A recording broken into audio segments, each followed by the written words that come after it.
देखो भाई, 10th class का जो है ना 6 चैप्टर हम पढ़ रहे हैं कोऑर्डिनेट ज्योमेट्री, वो BRD शर्मा के मैथ में से। और लास्ट टाइम जो है ना हम एक्सरसाइज 6.4 में थे, और उसमें मैंने आपको बेस बताया था कि किसी ट्रेंगल के सेंट्रोइड के कोऑर्डिनेट आप कैसे निकालोगे। पहली बात तो सेंट्रोइड कौन होता है, जहां पर मीडियन आपस में करते हैं इंटरसेक्ट, तो वो मेरा होता है सेंट्रोइड। और आपको अगर ट्रेंगल के वर्टेक्स पता हो तो उसके सेंट्रोइड आप कैसे निकालोगे। क्या फॉर्मूला हमने पढ़ा था भाई, मान लिया ए बी सी कोई ट्रेंगल है, ए बी सी कौन है मेरी, ए, ये बी, और ये मान ले सी है भाई। ए के मान ले मेरे कोऑर्डिनेट हैं x1 y1, बी के मान ले हैं भाई x2 y2, और सी के मैंने मान लिए x3 और y3। तो इसका सेंट्रोइड कौन होगा, जहां पर मीडियन आपस में करेंगे इंटरसेक्ट, तो उसके कौन होंगे कोऑर्डिनेट। तो कोऑर्डिनेट ऑफ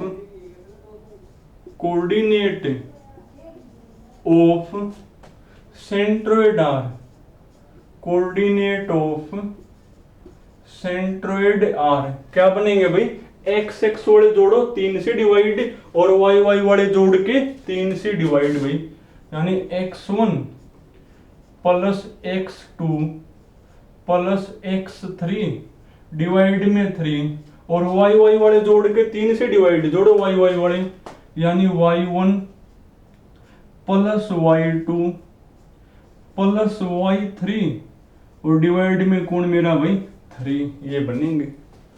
तो फॉर्मूला आपको याद हो गया होगा भाई। अब इसके ऊपर बेस क्वेश्चन देखो भाई।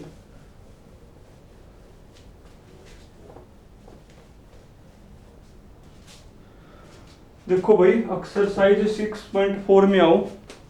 देखो लास्ट में जो है ना मैंने आपको क्वेश्चन नंबर 4 करवा था, यानी 4 तक आपको कर भी लिए होंगे।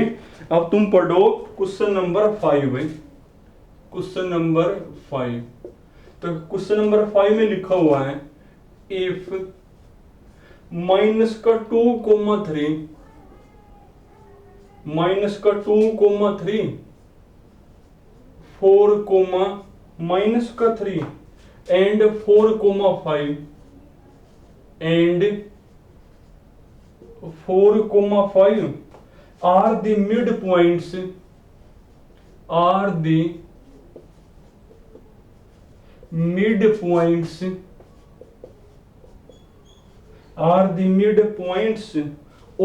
sides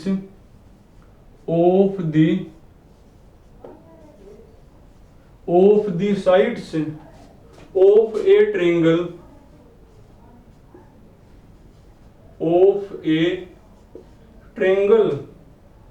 और आपको कहो कि find the coordinate of its centroid, find the coordinate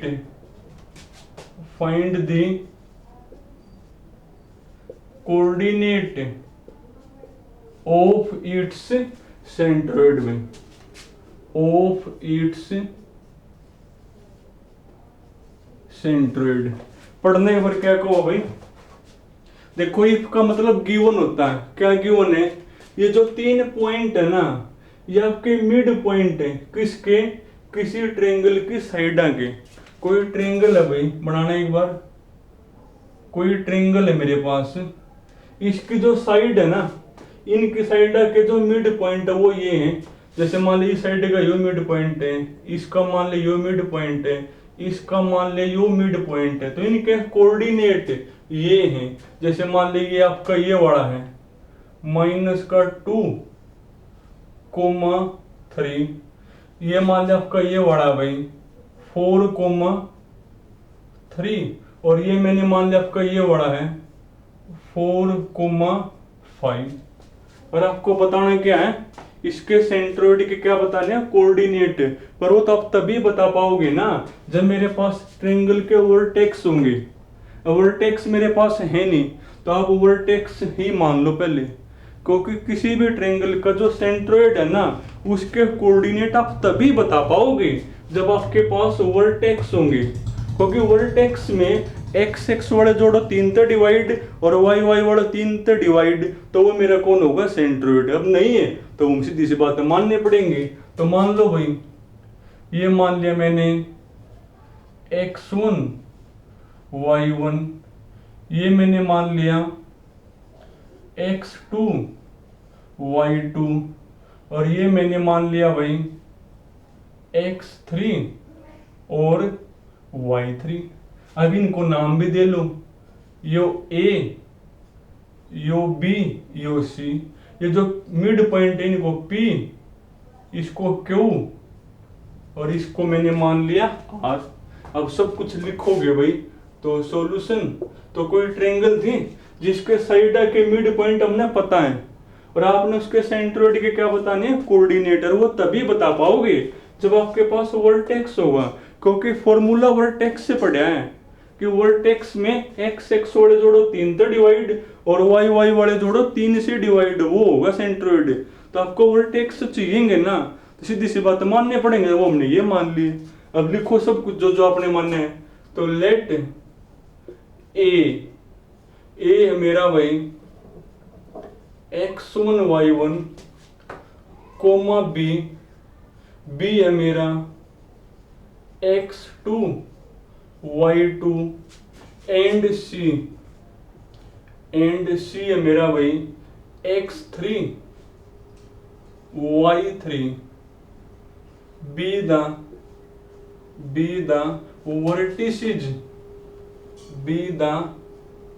vertices of triangle ABC। तो हमने क्या मान लिया भाई, वर्टिसेज। उसके बाद एंड लेट P माइनस का 2,3 क्यू भाई 4,3 एंड R है मेरा 4,5। Be the mid point of side.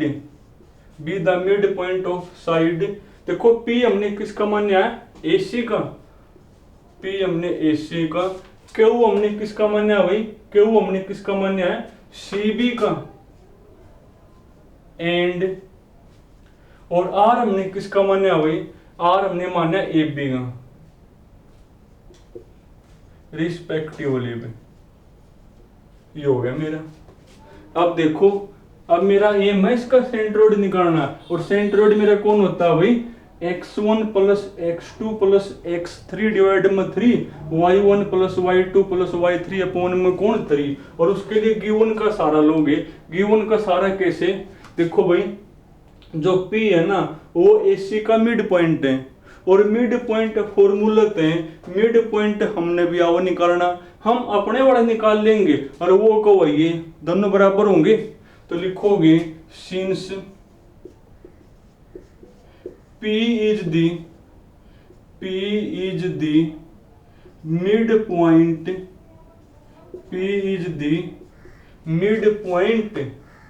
Of side किसका भाई, AC का। तो अगर P मेरा मिड पॉइंट है AC का, तो देयरफॉर अब देखो मिड पॉइंट फॉर्मूला है, मिड पॉइंट हमने भी आओ निकालना। अपने वाला कौन होगा भाई, x1 प्लस x3।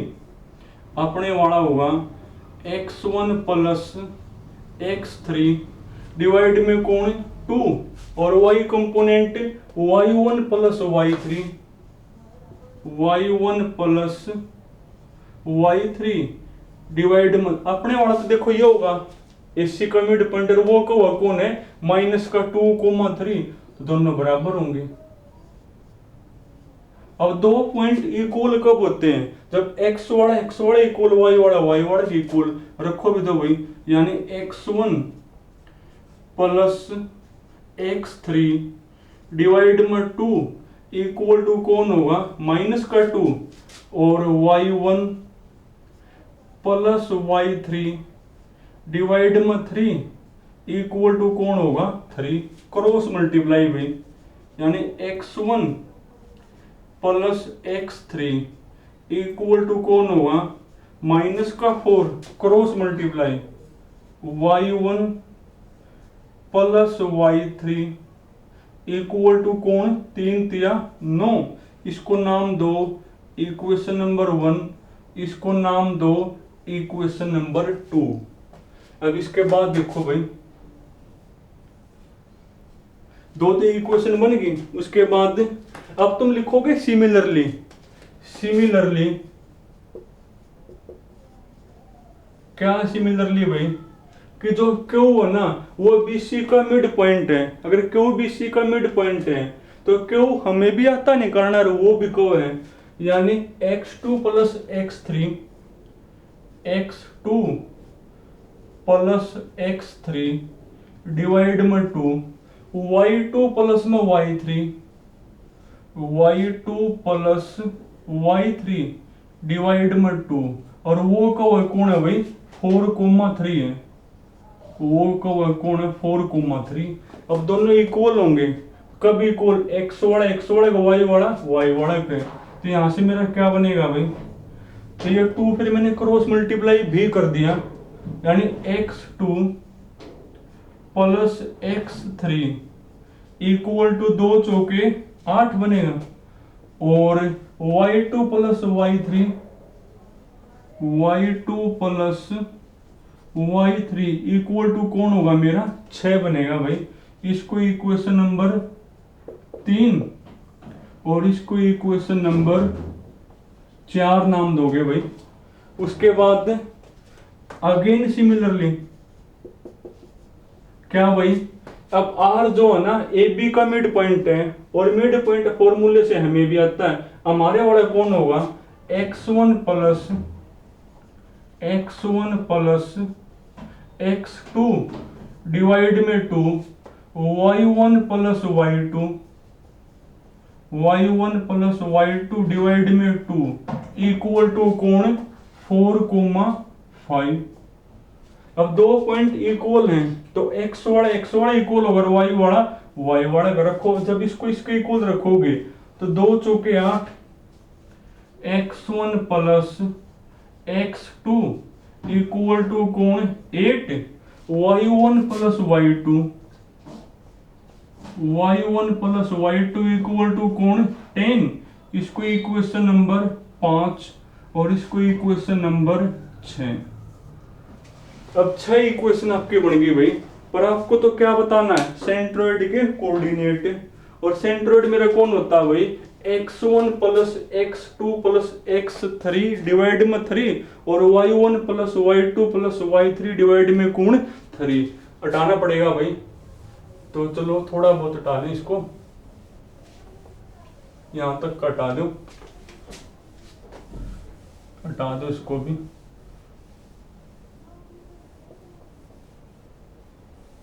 तो अब आपने जो है ना सेंट्रोइड के क्या बताने हैं कोऑर्डिनेट, तो सेंट्रोइड मेरा होता है x1 plus x2 plus x3।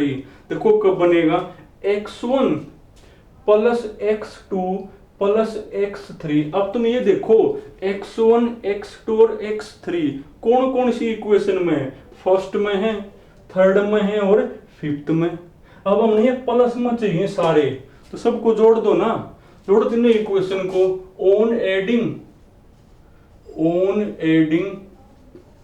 Equation कौन कौन सी, first third and fifth, first third and कौन सी भाई फिफ्थ, जोड़ दो। और दो इक्वेशन अगर आप ऐड करोगे तो लेफ्ट में लेफ्ट होगी, राइट में राइट हो जाएगी, ऐड करो भाई। देखो x1 plus x3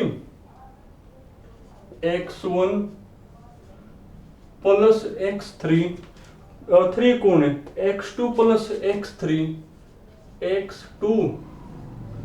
plus x3 plus में 5 में x1 plus x1 plus equal to, left में लेफ्ट हो जाएगी, माइनस का 4, 8 8 16 में से 4 गया 12, ये बनेगी, क्योंकि हमने तो भाई x1 plus x2 plus x3 चाहिए, तो वो यहीं से बनेगा।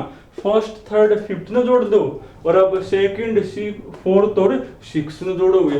करने इनको x1 दो बार है तो 2x1, x2 भी दो बार है और x3 भी आपका दो बार है भाई, इक्वल टू है 12। अब दो यहां से कॉमन लोगे तो अंदर बचेगा x1 plus x2 plus x3 equal to 12। अब 2 को ले जाओगे क्रॉस मल्टीप्लाई तो नीचे इक्वल टू 6 पकड़ गया भाई, यानी x1 plus x2 plus x3 कौन आ गया मेरा 6। अब किस किस को करोगे, सेकंड फोर्थ और 6, तो ऑन एडिंग इक्वेशन सेकंड और कौन सी भाई, जिसमें y1 y2 है वो आपका फोर्थ है, फोर्थ एंड 6 भाई करना। अब की बार में जो है ना डायरेक्ट ही करूं, देखो y1 आपका दो बार है तो 2y1, y2 भी आपका दो बार है भाई, इसमें भी और इसमें भी है तो 2y2, और y3 भी आपका देखो दो बार है तो plus 2y3 equal to right में राइट हो जाएगी, 9 और 6 15 और 10 25।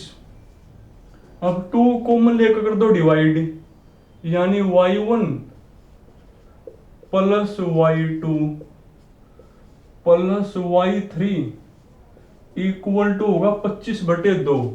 अब x1 x2 x3 आ गया, y1 plus y2 plus y3 आ गया, तो देयरफॉर सेंट्रोइड